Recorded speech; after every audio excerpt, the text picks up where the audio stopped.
Nama huruf nun, ia hanya ada satu nama saja. Nun. Itu saja. Dan ada kita baca dalam Quran, orang panggil dimulakan dengan huruf nun, huruf muqatta'ah. Nun wal qalami, kan?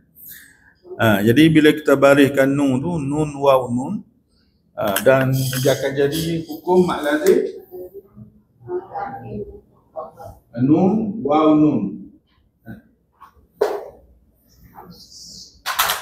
Nun waw nun aja dia. Dan kita bariskan dia. Nun baris hadapan, waw ni mati dan nun ni mati. Kalau waw mati, mak ni ada baris mati, maka dibaca waw ni dibaca 6 harokat ni lazim. Lazim mesti dibaca 6. Tak ada yang baca 2, tak ada yang baca 3, tak ada yang baca 4. 5 pun tak ada. 6 saja sepakat situ tu. Maka wujudlah perkataan lazim. Lazim ni mat. Bacaan tu dipanjangkan. Mat ni bacaan panjang. Jadi mat lazim. Nun ni, bacaan nun ni, bunyi panjang nun ni berlaku dalam huruf. Ni huruf ke kalimah ni? Huruf. Jadi mat lazim harfi. Okey. Nun harfi aja ni izhar. Tak selibat dengan idgham. Ikhfa pun tak selibat. Maka oleh kerana izhar saja, bunyi mati nun saja, nun, maka dikira ringan. Ringan tu namanya mukhaffaf. Maka wujudlah hukum mat lazim harfi mukhaffaf dibaca dengan 6 harakat. Boleh faham? Simple saja, kan? Okey. Huruf nun ni kategori huruf yang huruf lain pun boleh bersambung dengan dia, dan dia pun boleh bersambung dengan huruf lain. Maknanya huruf yang boleh bersambung belakang depan lah huruf nun ni. Dan dia huruf mu'jamah. Apakah dia huruf mu'jamah? Mu'jamah ni maknanya huruf yang ada titik lah. Sebab kalau tak ada titik, ia bertukar lah. Dia sama je bentuk. Huruf nun, huruf ba, huruf ta, huruf sa, sama belaka tu. Lebih kurang je lah, kan? Jadi titiklah membezakan huruf-huruf yang sama ni, kan? Maka huruf nun tu diletakkan satu titik di atas. Maka jadilah na, kan? Okey. Makhraj nun. Makhraj nun ni dia kategori muhaqqaq. Maknanya makhraj dia kita boleh tunjuk di mana tempat keluar dia. Iaitu di kawasan mana nun ni? Hujung lidah. Dalam kitab kita dia tulis apa? Hujung lidah bertentangan dengan gusi, 2 gigi kacip tengah. Iaitu bawah sedikit dari makhraj lam. Lam atas dia bawah sikit. Dia gini lah. Kalau kita lukis lah. Ni boleh saya pandang? Boleh? Mak menakutkan tengok. Tak?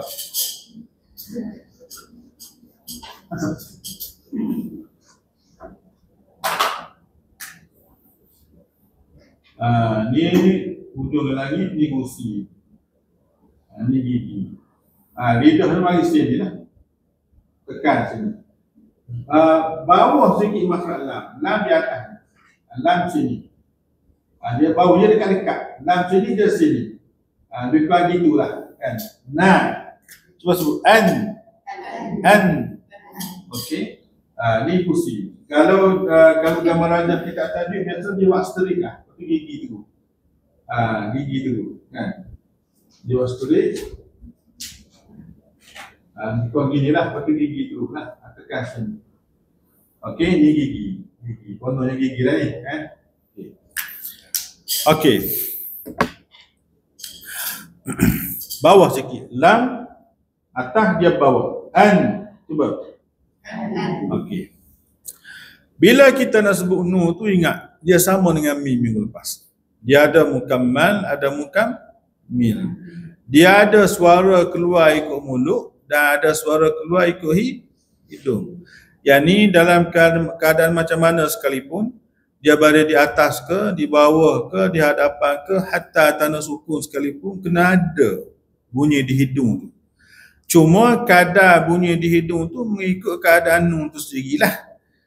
Ni panggil martabat dia tu. Kalau dia bersabdu, bunyi macam mana. Kalau dia terlibat dengan ikhfa' kan, ikhfa' hakiki contohnya, kadar macam mana. Kadar mesti berbeza, kadar dengung. Kan? Apabila dia sukun, kadarnya macam mana. Bila dia melibatkan dengan hukum idgham ma'al-ghunnah contohnya kan, yang naqis, kadarnya ada kadar tertentu. Apabila dia berbaris, ada bunyi di hidung tu sikit. Nak cerita kadar bunyi di hidung tu berbeza mengikut keadaan huruf nun tu sendiri. Mengikut hukum yang ada pada huruf nun tu sendirilah. Kalau wajibul ghunnah, beza, bunyi paling sempurna. Kalau idgham ma'al-ghunnah kan, itu second. Kalau ikhfa' pula, ikhfa' hakiki contohnya, yang ketiga. Kalau dia sukun, kadar ghunnahnya yang 1, 2, 3 tadi, yang wajibul ghunnah, idgham ma'al-ghunnah, ikhfa' hakiki, itu semua tu 2 harakah belaka. 2 harakah dalam keadaan kadar dengun berbeza. Yang ni kadar bunyi di hidung tu berbeza. Apabila dia sukun, kadarnya sikit. Berbanding yang 2 harakah, dia tak sempurna 2 harakah. Kadarnya sikit saja, man, kadar tu saja. Kadar yang sempurna dengan kadar tawassuk nun tu sendirilah, suara pertengahan nun tu. Man, sikit gitu aja. Dan paling sikit bunyi dengun apabila huruf nun tu berbaris. Sikit je berbaris. Okey, jadi masa kita sebut huruf nun tu kena ada pertama mukammal. Suara keluar ikut mulut. Tu suara ikut mulut. Dan pada masa sama dia kena mukammil, ada suara di hidung, capur 2 tu, maka jadilah na. Bila kita sebut na tu ada suara di hidung dan ada suara di mulut, dan suara di mulut itulah bunyinya di hujung lidah. Boleh faham ke? Boleh faham ke senyap? Boleh faham? Okey. Kadar hujung lidah tu kadar banyak mana? Situ pula. Kadar hujung lidahnya bisa padam.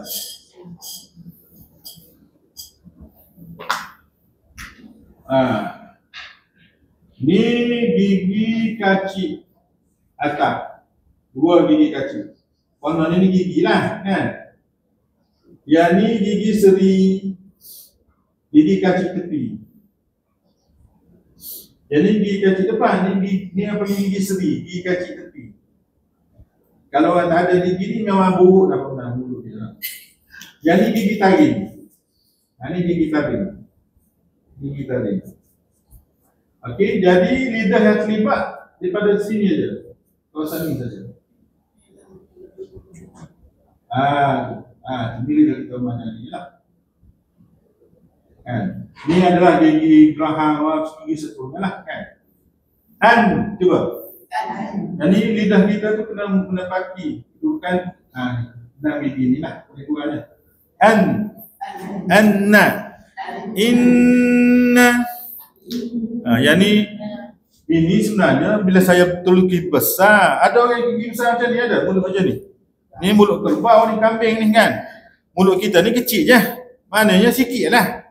Lidah kita mungkin besar ni lah kan, sikit lah. Yang ni je lah. Sikit lah maknanya. Kenapa? Ni saya tulis besar ni supaya jelas pelajar boleh nampak bagaimana lidah nak rapat gigi, nak rapat kerusi. Okey, boleh. Jadi letak lidah situ, pada masa sama keluarkan suara. Rapatkan hujung lidah tu, dia akan sakut suara tu. Akan lebihkan sikit suara. Kadar mana lebih tu kita bincang bab sifat nanti insya-Allah. Cuma saya nak tanya, yang ni boleh faham ke makhraj ni? Boleh Okey. Huruf nun ni dia kategori gelarannya orang panggil zalqiyah. Zalqiyah sandarannya pada zalqa, iaitu huruf yang mudah sebut. Huruf yang keluar di hujung lidah. Lidah yang lancar di hujung ni biasa lancar lah, mudah sebut. Lam nun ra ni kategori huruf yang mudah sebut belaka sebab dia di hujung lidah kan. Zalqa, jadi gelarannya zalqiyah. Okey, huruf yang mudah sebut. Okey, hujung lidah dan mudah sebut. Okeylah, pergi pada sifat nun pula. Sifat nun apa dia? Boleh ceritakan saya dari segi nafas apa dia? Dari segi nafas jahar. Suara suara tawassut. Lepas tu apa lagi? Pakai lidah. Pakai lidah. Istifham buka dia. Lepas tu tepi lidah tu, tempayan tepi lidah infitah. Dan za ni kategori huruf yang za pula. Nun ni kategori huruf yang mudah sebut. Bukan za huruf nun. Ni. Izlaq yang lancar sebutannya. Okey, yang mudah sebut. Cuma huruf izlaq ni dia sifat izlaq tu segi dia bukan sifat yang menerangkan cara baca, tak ada. Izlaq ni cara bacanya macam ni. Dia nak terangkan huruf huruf nun ni huruf yang mudah sebut tu je. Yang lancar sebutannya. Okey. Dan dia ada satu lagi sifat saya tambahlah. Macam minggu lepas jugalah, iaitu gunnah. Dalam kitab kita ni tak ada gunnah tu kan. Tapi saya masukkan juga sebagai tambahan. Tambahan untuk supaya pelajar ni boleh faham lagi lah. Cerita gunnah ni tetap ada. Cuma sikit banyak. Kenapa dalam kitab kita tu dia tak masukkan gunnah tu? Sebab bagi dia pandangan gunnah tu hanya 2 harakah saja. Gunnah ketika huruf nun dan mi ketika dia sukun dan berbaris, gunnahnya sikit sangat. Hampir tak berbunyi, sikit sangat maknanya. Kan bunyi di hidung tu, maka dia tak kira sebagai khaisyum, tak kira sebagai gunnah yang sempurna lah. Beza situ, khilaf situ je. Dan ada juga yang mengatakan gunnah ni memang sifat lazim bagi nun, dia khilaf situ. Dan saya masukkan jugalah terasa kita raikan sifat yang mengatakan gunnah ni merupakan sifat yang sebahagian sifat nun, sifat lazim bagi nun. Okey, kita masukkan juga. Okey, kita tengok pula dari segi nun ni huruf tu kuat ke lemah. Kita kena kaji pula sifat tu. Jahar ni kuat ke lemah sifat dia? Kuat. Tawassut, suara kategori tawassut. Maknanya suara tu panggil tak lepas penuh, tak tahan penuh, pertengahan. Sifat tawassut ni kategori sifat lemah ke kuat? Sederhana. Yang ni tak kuat dan tak lemah lah. Lepas tu istifham infitah. Kedua-dua ni kategori sifat lemah. Izlaq juga kira pertengahan. Tawassut pertengahan. Yang ni tak kuat dan tak lemah lah. Dan gunnah merupakan sifatku sifat kuat. Okey, sifat kuat. Cuma dia sama dengan mim lepas lah. Sifat tawassut dengan sifat izlaq bagi seorang lagi ulama, Syekh Mullah Ali Al-Qari, dia mengatakan sifat tu sifat lemah. Dia bukan sifat kategori pertengahan. Jadi pertengahan nak ke arah lemah lah maknanya kan. Antara satu penulis kitab kita ni mengatakan huruf nun ni kategori huruf yang paling lemah. Termasuk huruf yang lemah, yang paling lemah lah, sama dengan mim. Okey. Dan ada juga pandangan mengatakan huruf nun ni kategori huruf pertengahan. Dia tak kuat sangat dan tak lemah sangat, tengah-tengah. Tengah-tengah. Jadi bila ada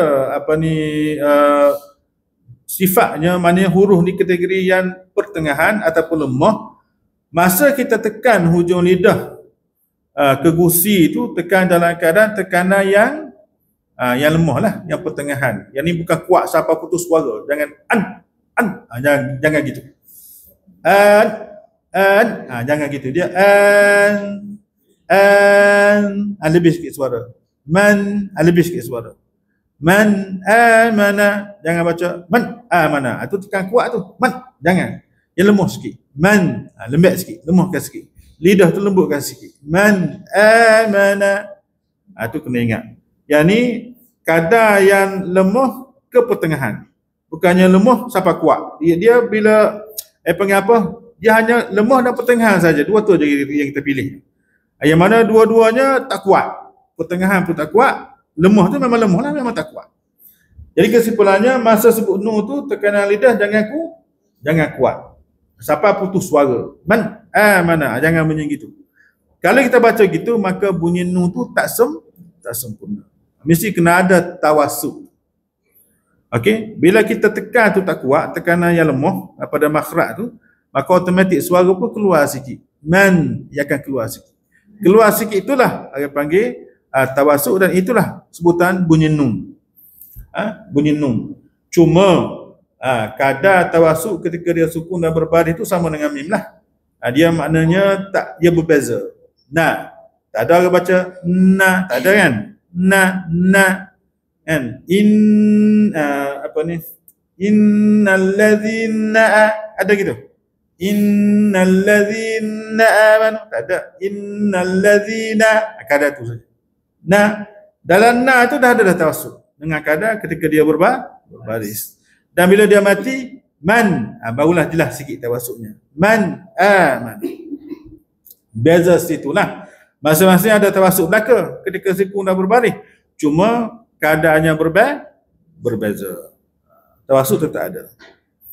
Boleh faham kan? Okey.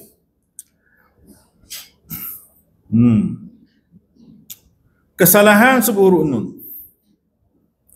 Ni kesalahan kita sebut huruf nun. Yang pertama, kita baca nun tu tak jelas bunyi dengun ketika sukun, ketika wakaf. Contohnya nasta'i, bunyi gitu je. Sepatutnya nasta'in.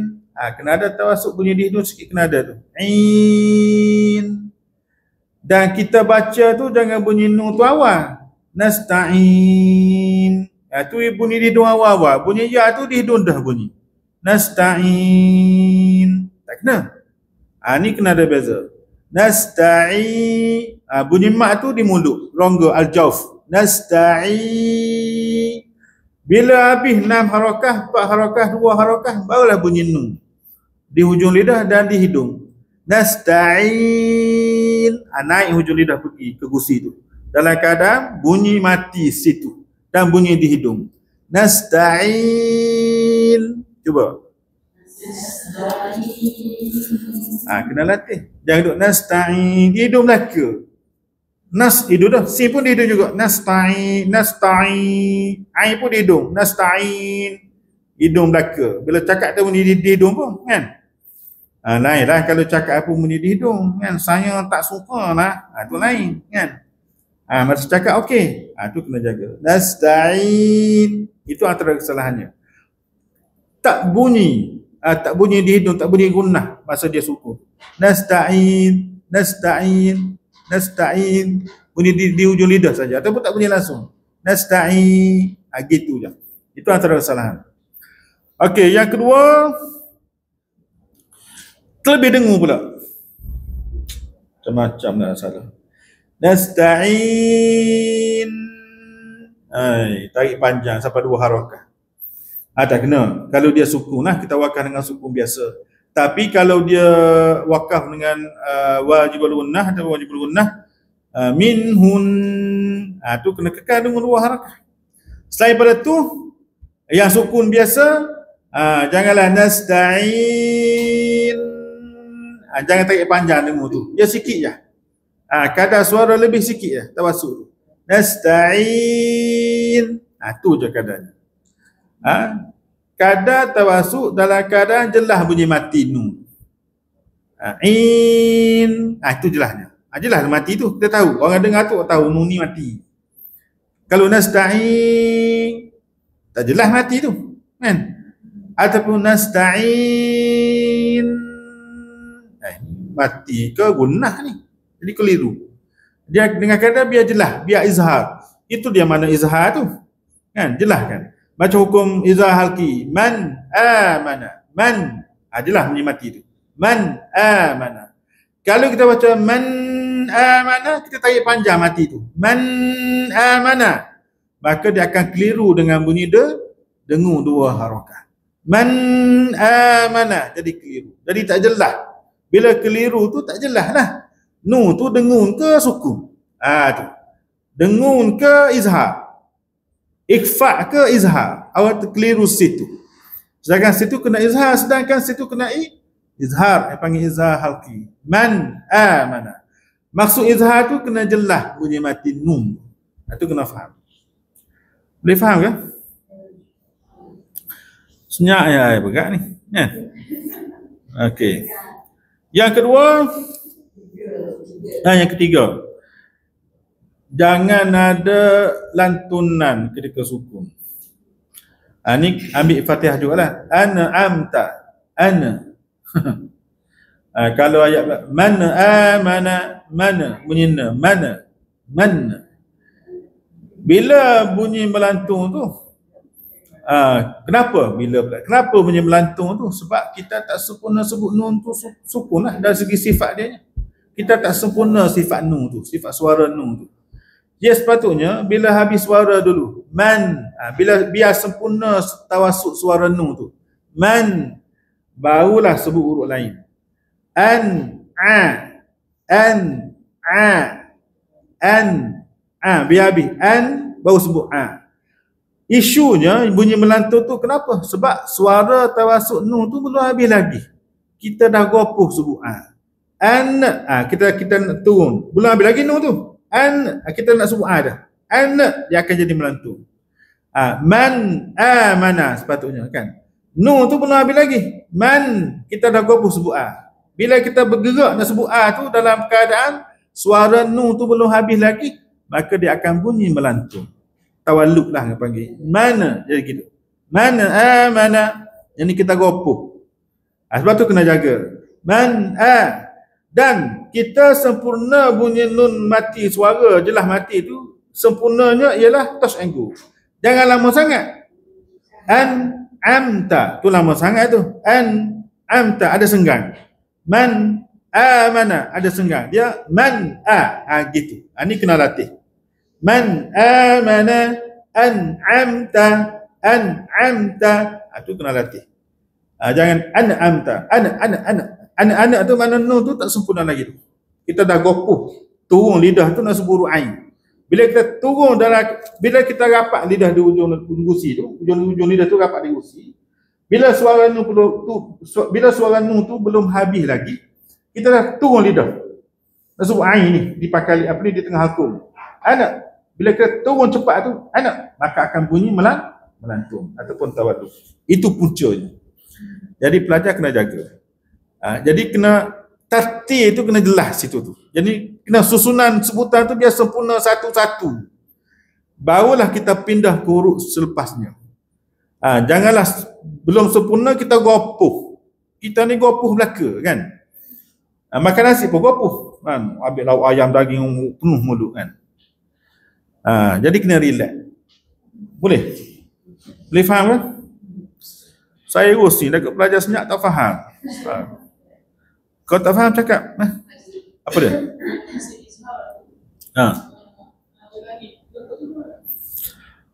Turun. Turun. Tapi nya turun dengan kadar ketika dia sukun lah. Untuk kadar sikit adalah man amana. Dia serentak. Serentak. Sebab proses tu berlaku serentak. Macam kita huraikan. Masa sebut huruf nun tu pangkal lidah merendah, sepanjang pipi lidah merendah kan. Masa kita hurai tu memang satu-satu. Tapi bila kita sebut na tu dia serentak berlaku tu. Benda tu kena ada maknanya. Turun pangkal lidah semua kena ada serentak tu.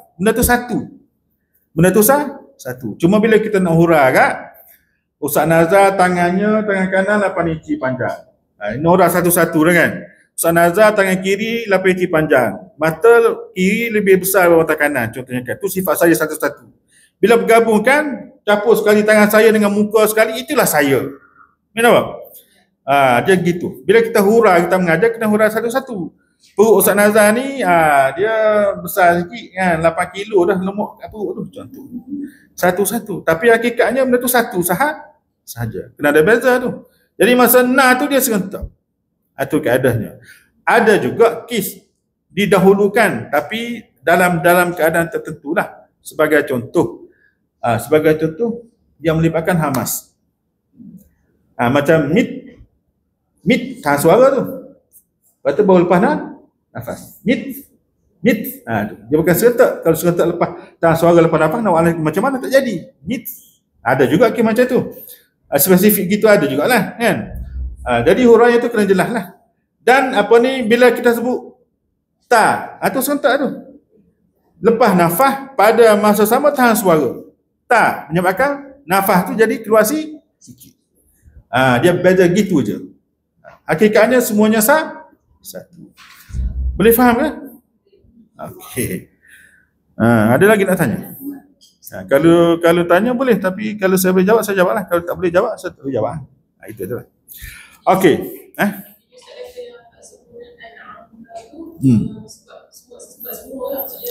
Maknanya puncanya yang jadi tak sempurna melantur tu hujung lidah tunggu cepat aja. An suara tu lepas sikit kan. Masa tu lidah naik lagi tu. Kalau kita sebut an tu belum habis lagi, kita dah turun lidah. Okey, dia sebenarnya dia jadi tak sempurna apabila salah satu sifat dan makhraj tu dia lari pada jalan. Kalau kita sebut na lah. Cuba sebut man. Okey, kali ni kita sebut man, kita angkat sikit pakai lidah. Jadi macam mana? Man akan jadi lain bunyi. Kan? Dia bila salah satu saja tak sempurna, dia akan lari bunyi lain tu. Termasuk makhraj tadi. Kenapa? Jadi puncanya kita sebut man tu kebanyakan sifatnya sempurna. Makhraj tu yang tak sempurna. Kita gopuh. Gopuh situ. Puncanya salah lah. Tapi punca salah tu kalau salah satu sifat kita sebut tak betul, kedudukan tak betul, akan bunyi salah juga. Kita hujung lidah betul naik. Tapi kita angkat sepanjang tepi sekali.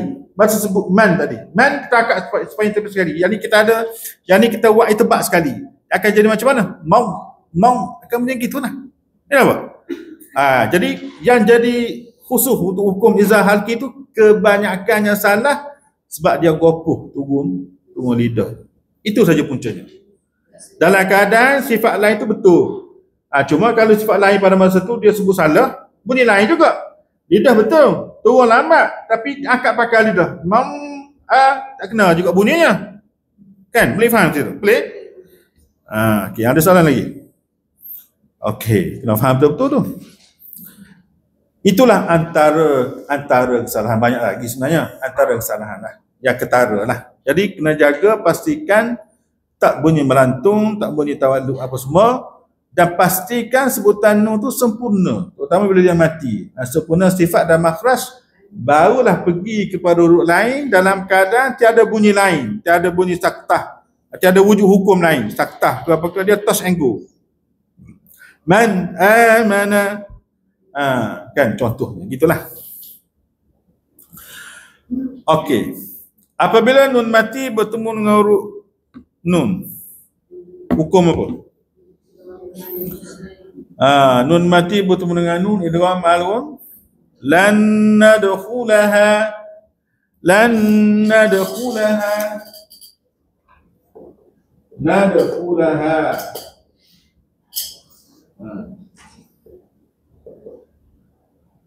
Ini nun mati. Asalnya nun ni mati. Lan. Lepas nun mati ni ada nun pula. Maka kaedah tajwidnya bila nun mati bertemu dengan huruf nun, maka nun yang mati ni kita kena masuk ke dalam huruf nun yang berbaris. Masuk nun mati ni ke dalam huruf nun yang berbaris. Nun yang mati ni kita masuk dalam keadaan kamil, sempurna. Yang ni makhraj sifat nun ni kita masuk penuh dalam huruf nun yang berbaris. Kenapa? Jadi kita baca lan tu macam kita baca lan nun yang berbaris ni. Nun yang mati ni di dalam nun yang berbaris. Antara satu diletakkan tanda satu. Kenapa? Maka sini ni oleh kerana proses ni berlaku dan ada tanda satu, maka martabat dia martabat yang paling sempurna. Jadi ketika kita sambung bacaan sahaja, maka bacaannya dengunya ialah martabat wajibal gunnah, sama dengan wajibal gunnah. Lan nadkhulaha. Cuma bezanya hukum ni berlaku apabila kita sambung bacaan sahaja. Boleh ketika wasal sahaja. Kalau kita berhenti lan dan kita mula nadkhulaha, tak ada lagi tu. Nadkhulaha biasalah. Sempurna hukum dengung sini ni martabat yang paling tinggi sekali apabila kita sambung bacaan antara nun yang mati ni dengan nun yang berbaris. Dengan hukum idgham ma'al gunnah, dengan sifat idghamnya idgham kamil. Idgham ma'al gunnah kamil. Okey, apabila mim mati bertemu dengan nun, hukum apa? izhar syafawi. Wa yamna'u wa yamna'una.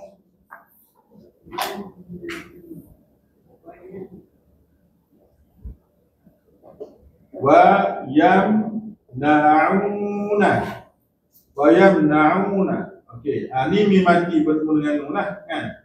Maka sini kena izharkan. Apa dia mana izhar? Apa yang jelasnya? Mim mati kena jelas, mati apa tak buat. Okey, jelas apa yang jelasnya? Macam mana cara jelasnya? Tak, macam mana cara jelasnya? Macam mana cara jelasnya? Macam mana cara jelasnya? Mim mati tu kita tanam mustaq itu tahlil. Bibir rapat lah. Betul ada syafawi belakang tu. Wayam bibir tu kena jaga. Bibir kena rapat. Wayam rapat dalam keadaan tekanan yang rendah biar keluar suara sikit. Wayam tawassut. Bila habis suara tu barulah sebut nun. Wayam na'um. Kena jelas. Dan nak jelas tu bibir kena rapat. Kalau kita sebut wayam na'um kita tak rapat bibir. Jadi macam mana? Wayam na'um. Wayam tak jelas bunyi mim lah, bunyi huruf lain. Boleh faham ke? Wayam na'una. Ingat mi dengan nun sini tak boleh nak idgham, kena izhar. Jangan wayam na'u, jangan gitu. Dia wayam kena jelas bunyi mim mati dulu. Wayam na. Dan touch and go. Jangan putus. Ramai yang baca putus. Wayam na'u, tak kena. Wayam na'u, dia sekentak. Yam na'u. Ni kena telaki, kena latih. Jangan wayam na'u, macam putus. Jangan gitu. Wayam na'unal ma'un. Boleh ke? Okey. Bila lam mati, lam ta'rif bertemu dengan nun, hukum apa? Ni boleh saya padam, ni boleh? Oh, lambat dah awak. Lam ta'rif bertemu dengan nun. An-nasu. Lam ni lam ta'rif lah. An-nas kan? Asalnya lam ni mati. Nak baca tak boleh. Bila nak baca tak boleh, kena masukkan hamzah wasal saya panggil. Baru boleh baca. Jadi ni lam ta'rif. Adapun lam syamsiah, kan? Bila lepasnya ada nun, hukum apa yang panggil? Idgham. Idgham ni apa? Kena masukkan. Masukkan siapa? Lam tadi lah. Lam ta'rif ni kena hukum masuk dalam keadaan sempurna, kamil, sempurna. Okey. Kalau kita baca hukum lam ta'rif ni ada dua bahagian. Ada idgham bila gunnah, ada idgham bi gunnah. Sini ni kira bi gunnah. Bila lam ni masuk penuh dalam nun automatik. Maka kamil orang panggil dan ditetapkan tanda sabu atau nun ni. Antarasa lam tadi dimasukkan dengan cara sempurna. Antarasa tu maka wujudlah hukum orang panggil dengan gunnah. Dengan gunnah sini gunnah yang sempurna, martabatnya sama dengan wajibal gunnah. Anna. Jadi sini ni antarasa tu kita boleh namakan hukum wajibal gunnah. Antarasa lam kita boleh panggil hukum idgham syamsi.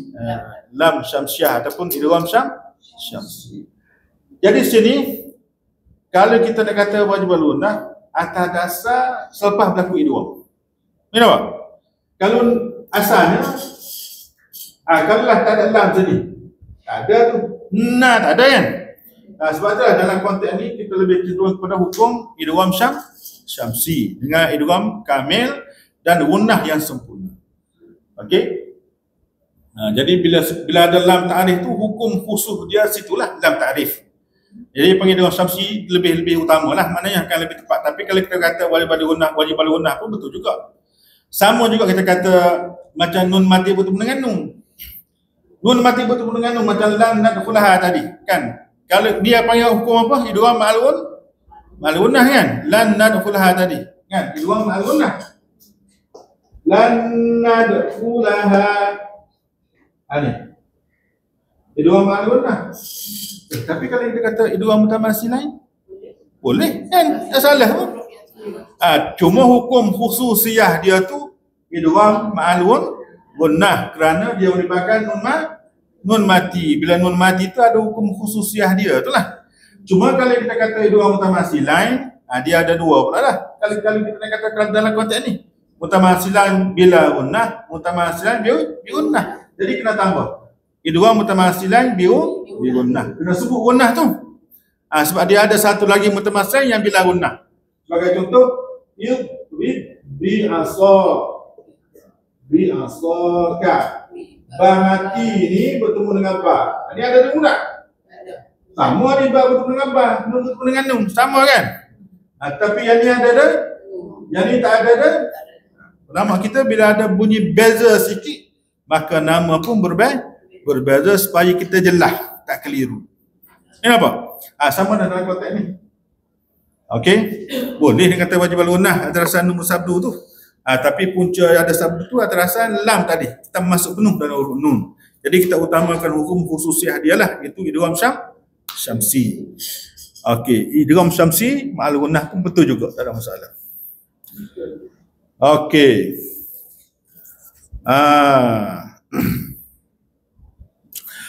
Seterusnya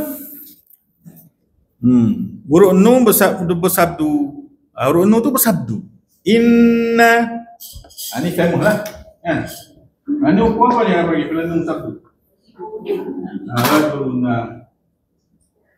Inna. Cuma hukum wajib al-gunnah ni dia ada dua keadaan. Yang pertama, dia berlaku ketika wasal dan waqaf dalam satu kalimah. Contohnya min hun. Inna pun termasuk.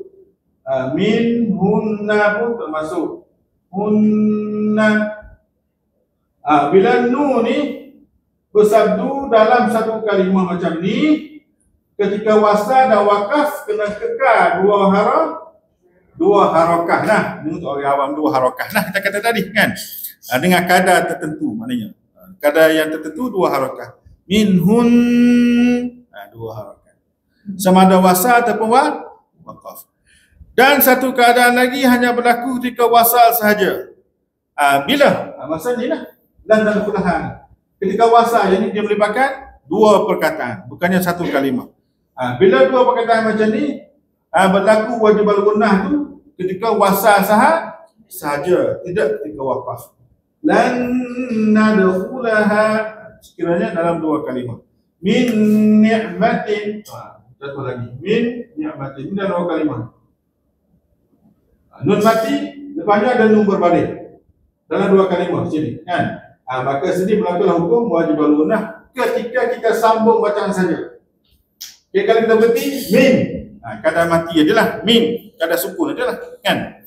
Okey, boleh. Okey, itu saja.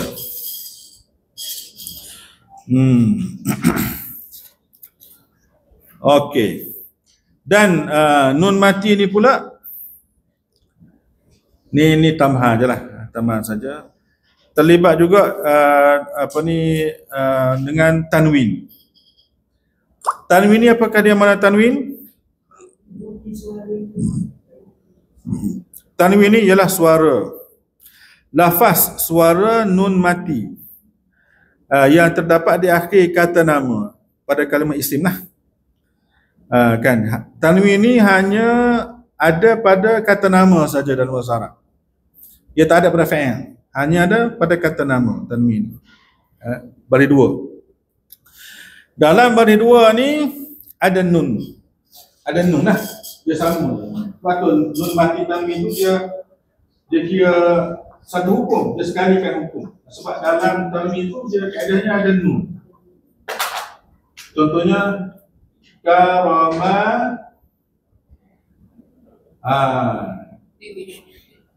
Karama macam mana ayatnya? Karama dinish. Karama dinish tadda.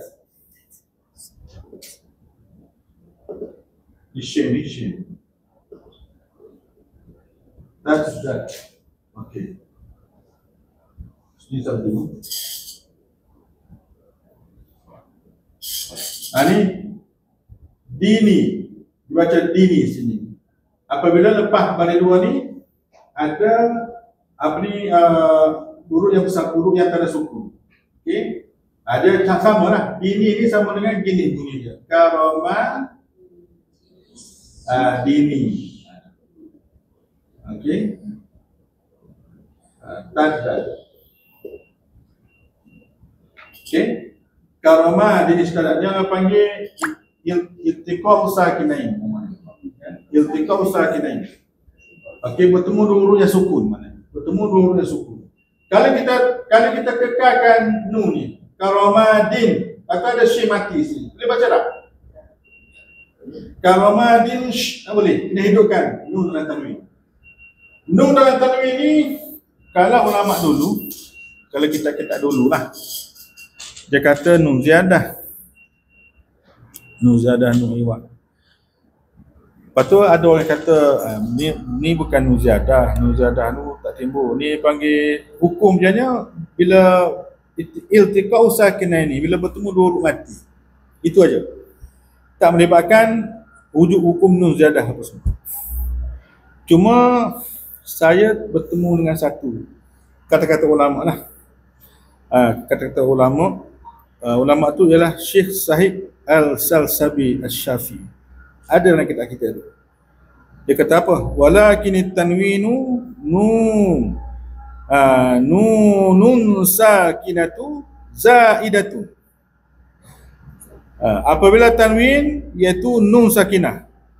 Walakin tanwinu nunu sakinatu zaidatu fi akhir ism kainah. Maknanya adapun tanwin iaitu nun sakinah tambahan zaidatun yang terdapat di akhir kata nama isim dan ada pada lafaz. Nah, ceritanya dia masuk kalimah zaidatun tadi. Nun tambahan, tambahan yang terdapat di akhir kalimah. Yani ada kalimah zaidah. Mungkin kita dulu tu dia kata ataupun ustaz-ustaz dulu yang mengajar kata nun ni. Kalau Quran dulu dia tulis nun ni kan? Dia tulis tepi.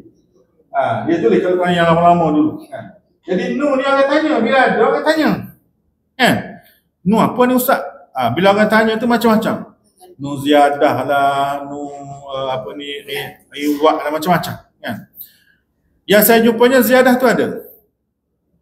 Ziyadah tu ada. Sebagai nama nun ziyadah tu ada. Kata tadilah Syekh Sasabi tu ada dalam kitab kita. Huraian dalam bab tanwin ada. Kan? Jadi ada dah zaidah tu. Cuma kalimah ni dia tak dimasukkan dalam hukum ni. Dalam hukum bertemu dua huruf yang mati ni. Iltiqa sakinain ni. Maka antara satu kita tak ambil kira lah. Kita tak ambil kira. Okey, yang ni kita ikut hukumnya jumhur sekarang lah yang mengatakan nun tu bukan nun ziyadah. Jadi kira baca sajalah. Kan? Kena hidupkan nun pada tanwin tu. Kalau tak hidupkan nun pada tanwin tu, maka tak boleh baca. Jadi nun tu apa? Nun tanwin lah. Nun yang ada dalam tanwin tu ada dia. Kan? Sebab dalam tanwin tu ialah lafaz suara nun. Ada dalam tanwin. Kena boleh faham kan? Cuma sebab apa? Sebab nun dalam Quran sekarang yang ada pada tanwin tu tak ditulis. Bila bertemu dengan yang tanda suku tak ditulis. Kalau dulu ada tulis. Bila ada tulis, orang nak tahu nun tu apa yang ditulis tu. Tu wujud nama-nama tu. Ziyadah apa semua kan. Sekarang bila tak ditulis, maka tak wujudlah nama-nama hukum apa-apa kan. Nun ziyadah tak timbul lah. Jadi kita hidupkan saja nun pada tanwin. Cukup. Itu saja. Apabila iltiqa'u sakinaini, bila bertemu dua huruf yang sukun. Okey. Jadi itu sajalah huruf nun pada pagi ini. Penat tak mikir? Penat tak belajar timah maklumat? Penat? Ustaz yang mengajar ni lagi penat. Kan? Jadi agaknya fahamlah tu. Boleh? Itu huruf nun. InsyaAllah pada minggu depan kita sambung dengan huruf apa pula? Wa pula huruf waw. Okey, insya-Allah. Mari belakanglah. Jawab apa sekarang? Allah. Satu. Ayat berapa kita baca tadi?